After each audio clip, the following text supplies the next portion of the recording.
A conselleira María Jesús Lorenzana, que realmente dificultan a saída deste contexto de violencia ás mulleres.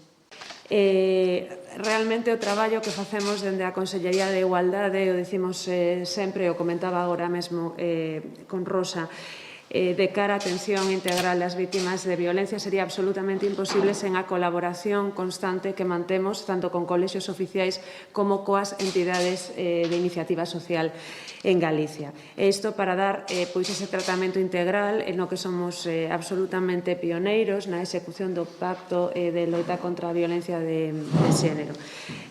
Co colexio oficial, en concreto, xa levamos moitísimos anos colaborando en distintas materias sempre dentro deste eido.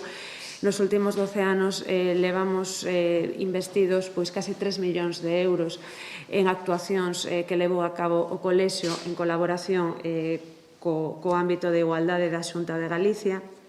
Esta aportación apoiou, ademais deste tratamento psicolóxico das mulleres e dos nenos, tamén un programa específico para tratar con homes que presentan condutas problemáticas de control da violencia no ámbito familiar. Pero, como digo agora, este convenio en concreto que estamos firmando se trata do servicio de quenda de garda psicolóxica para atención tanto a mulleres como a nenos e nenas que están afectados por violencia de xénero. É unha atención continuada, 24 horas, 365 días ao ano, que ofrecen os profesionais do colexio, os psicólogos. A Consellería contribúe ao financiamento dos gastos correspondentes, son 80.000 euros neste ano. Nos últimos 2 anos, entre o ano 19 e o ano 20, o colexio atendeu, medín que a 120 persoas, 120 entre mulleres e nenos e nenas, o cal dai conta da importancia que ten este servicio. Son mulleres, son nenos e nenas que se envían dende tanto os servicios de garda judicial como as forzas e corpas de seguridade.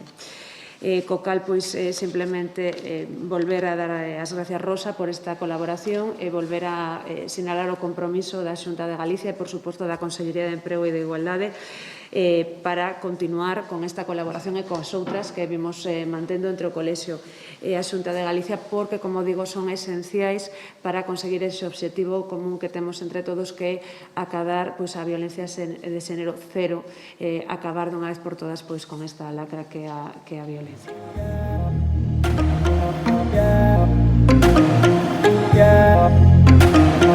Yeah.